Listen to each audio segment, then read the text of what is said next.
हेमलता बाळासाहेब मगर यांनी रुई कंचन पोलीस स्टेशनमध्ये तक्रार दाखल केलेली आहे। यामध्ये त्यांची कन्या दीप्ती हिचा विवाह 25/12/2019 रोजी रोहन चौधरी यांच्याबरोबर सोडतापडी करून दिला होता।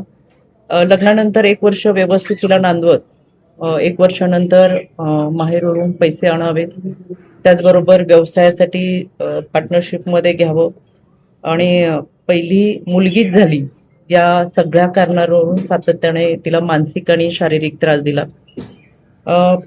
दीप्तीने अनेक वेळा या संदर्भात आईकडे तक्रार केली होती की माहेर सासरची लोक त्रास देतात आहेत, पण याच्यामध्ये तिला समजून सांगणं किंवा तिचा संसार सुखाचा व्हावा या भावनेतून कायम ती तिथं राहत आली आणि या सगळ्या गोष्टींची परिणिती म्हणजे 25 तारखेला सायंकाळी सासरच्या या सगळ्या लोकांच्या त्रासाला कंटाळून, तो शारीरिक असेल मानसिक असेल, सातत्याने माहेरवरून केलेली पैशाची मागणी असेल, यावरून दीप्तीने राहत्या घरी आत्महत्या केली।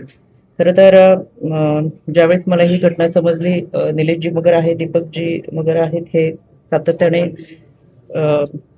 खूप वर्षापासून एक संपर्क असल्यामुळे त्यांनी तातडीने संपर्क केला।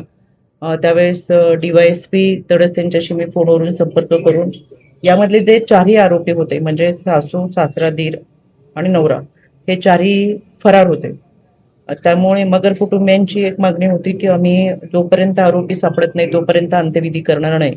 पोलिसांना देखील मी त्या पद्धतीने सूचना दिल्या की आपण विशेष तपास पथक या आरोपींच्या शोधासाठी पाठवावेत आणि पोलिसांनी सुद्धा मला सांगितलं की आम्ही आज रात्रीपर्यंत या 4 आरोपींपैकी एक तरी आरोपी आम्ही शोधूच।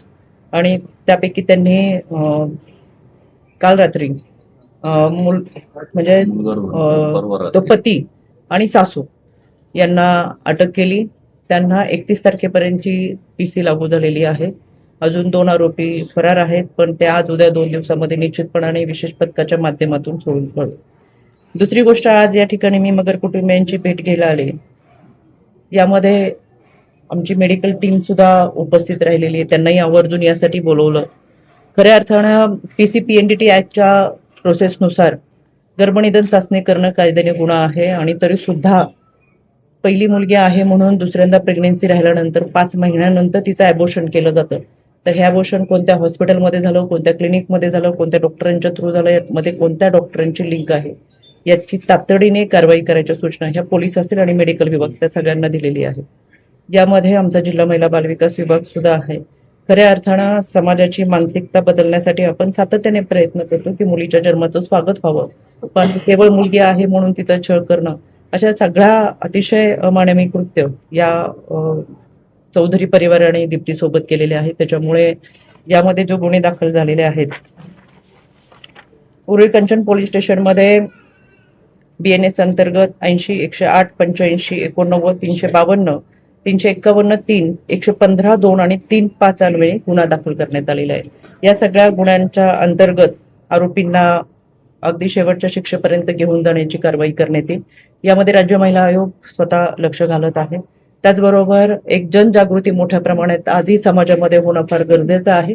मला या निमित्तानं आवर्जून सांगायचंय, आपण सासरी जेव्हा मुलीला पाठवतो तर खऱ्या अर्थाने आम्ही महिला भगिनी संसार इतक्या काटेकाळजीने करत असतो की बाजारात गेल्यानंतर कोथिंबीरची जुडी सुद्धा 4 वेळा भाव करून कमी करत असतो। इथं तर लग्नाच्या बोहल्याच्या बाजारावरती जेव्हा मुलगी उभी असते तेव्हा तिच्यासाठी कोणीतरी लिलाव मांडते की काय अशी परिस्थिती निर्माण झालेली असते आणि सहजासहजी आपण सुद्धा त्या सगळ्या गोष्टी स्वीकारत जातो। त्याच्यामुळे मुलगी सासरी जेव्हा पाठवतो तेव्हा खऱ्या अर्थानं सासरच्या लोकांनी त्या मुलीबरोबर लग्न केलंय का आपल्या पैशाकडे पाहून पैशाबरोबर लग्न केलंय हा प्रश्न पडतो आणि अशी माणसं समाजामध्ये विकृत प्रवृत्तीने वावरतात आणि खऱ्या अर्थानं त्यांची भूक कधीच भागणारी नसते।